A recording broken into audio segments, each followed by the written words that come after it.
नमस्कार, आपण पाहताय महाराष्ट्र पोलीस न्यूज 24।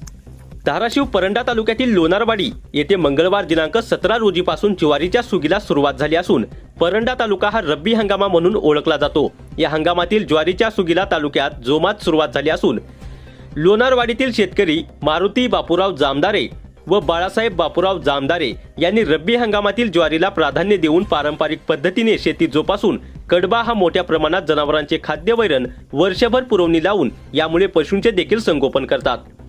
जोडीने भलरी म्हणत सुगीला सुरुवात झाली असून अंदाजे 6000 कडबा निघेपर्यंत जोडीला 950 रुपये हजेरी असून यामुळे ग्रामीण भागातील मजुरांना रोजगार उपलब्ध होत आहे। त्यांच्या कार्यामुळे जनावरांना चारा मोठ्या प्रमाणात उपलब्ध होणार आहे। महाराष्ट्र पोलीस न्यूज 24 साठी महाराष्ट्र प्रतिनिधी हारून शेख।